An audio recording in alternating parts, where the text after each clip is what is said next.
Under the cold darkness of the foggy night sky, the trees and bushes covered the tracks of the escaped slaves, Darren. Passing by house after house of the slave owners, the rain and thunder frightened the life out of Darren constantly, as if he were to be followed by someone.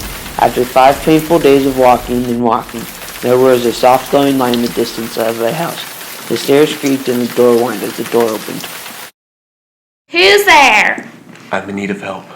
I need to get to the north. I don't know how much farther it is. Continue up this trail for about 5 miles until you come to a small pond. When you reach the pond, take a right and continue 3 miles until you find yourself on Northern Lights. Then a friend of mine will bring you downtown. Thank you for your help, miss. After he leaves, the door slams shut. Another day passes and he meets a middle-aged woman. Well, how do you do, sir? What do you need? I need to get to a town up here. I want to work for the union. Okay, follow me. A few hours later, they arrive. After leaving the slave owner on May 21st, the new law was announced that blacks were allowed to fight in the war. On May 27th, Darren is at a gathering. Hello, everyone. Today I'm here to ask you a serious question. Because of the new law announced a couple days ago, I'm asking every male here to volunteer to fight in the war. No one's forcing you to fight in the war, but your help will be greatly appreciated. Anyone willing to fight and to help fight against the South, please come forward. Darren walks up to register to fight. I'm here to fight for my rights. Okay, you'll be prepared for the war at Fort Wagner that starts in a few days. For the next couple of days, Darren was trained to fight for the Union and was taught the combat ways of war. Darren was ready to fight for his rights. After a day of walking through a forest with extreme tree coverage that blocks the sun, there was almost extreme darkness.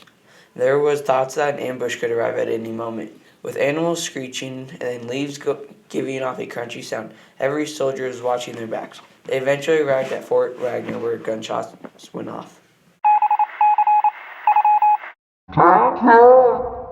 As both sides of the army ran towards the battlefield, there were people getting hit left and right. Bodies were falling to the ground, and the army was decreasing one by one. As Darren arrives and hides behind one of the foxholes to protect himself from the blast of bullets from Confederate fire, fellow friends from the Union were right beside him in other foxholes and behind stray trees. Let's push forward to get an advantage. Move out! As the Union Army advances toward vacant houses and schools, they find an unexpected surprise. Keep your heads down. Stay low. Don't get hit. We need as many people as possible.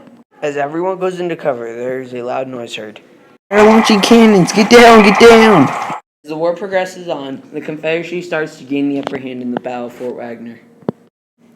They're surrounding us. We need to stand our ground. What? Are you crazy?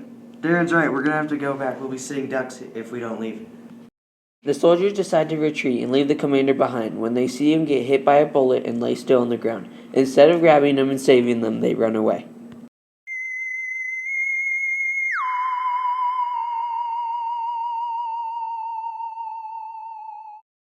We could have saved him. Why did we leave? Are you crazy? I don't want to die, and you probably don't want to either. We need to get out of here. Let's go. I'm going back for him. As Darren runs back to save him, Stephen, I've been shot in the leg. Help! the men go back for Darren and rush him to the field hospital. We need to get him to the field hospital. 2 soldiers are dodging bullets to make their way to the field hospital. Send him over there by the bucket of water in the corner.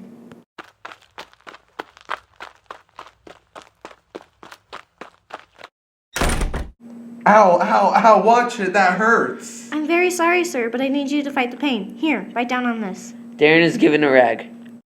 Now just stay calm and think of something to get your mind off the pain. Let me examine your leg to see what happened. Okay.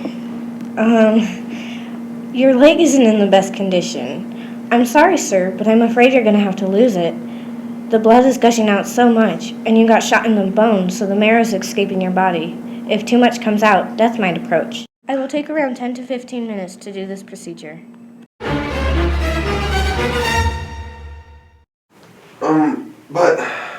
Well, I guess I don't have a choice. Okay, sir, you might not feel the pain until you wake up. Wait, what do you mean, wake up? Okay, hold still. This might hurt a little.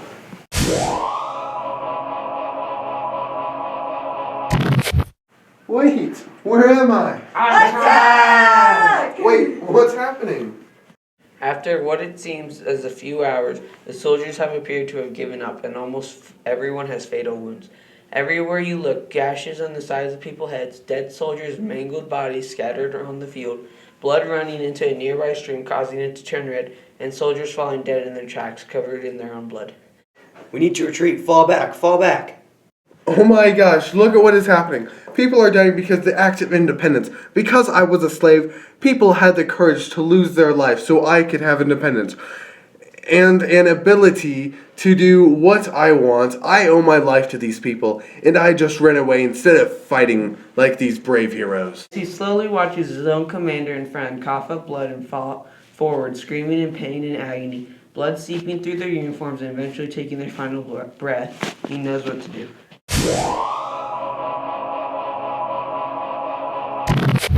Hello? Sir? Can you hear me? Hello? Soldier! What?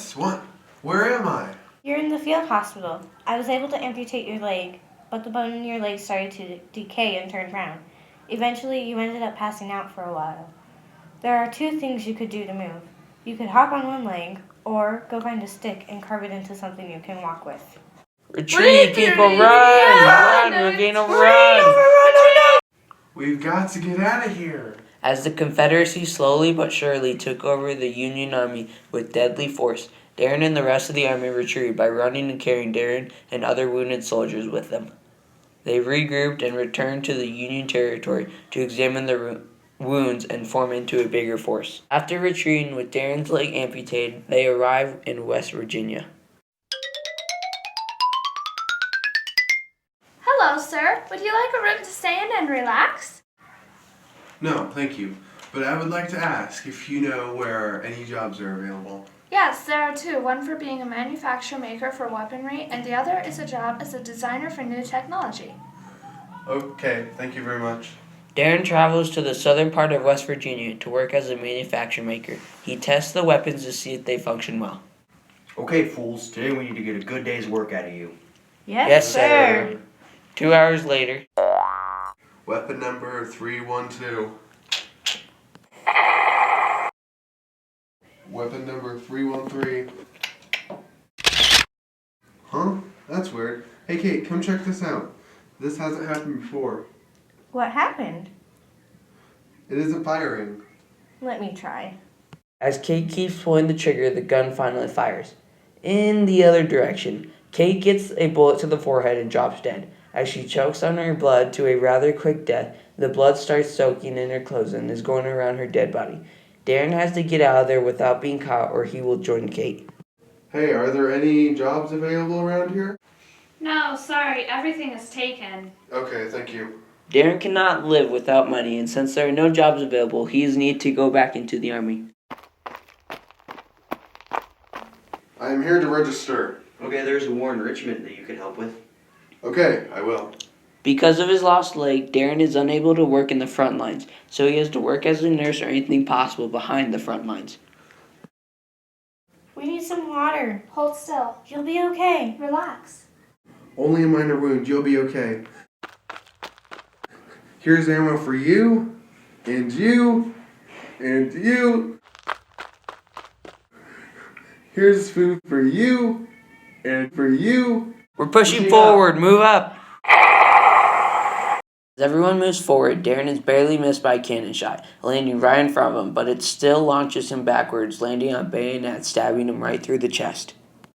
Yeah, help! I'm injured. People, help me out here.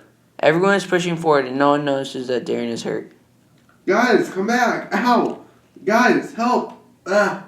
Someone hears Darren and he is slowly dying away. He is pulled out of the bayonet and carried to his closest field hospital where he is in a coma.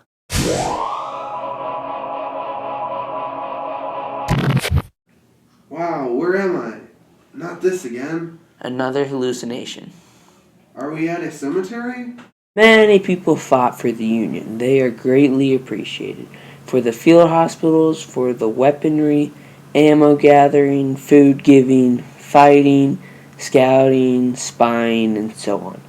Many people helped in these, like Billy Cannon. What is this? When is this? What's happening? What's going on? And Darren Cantonara. They served for us, and we will always admire their bravery, and the same with everyone else.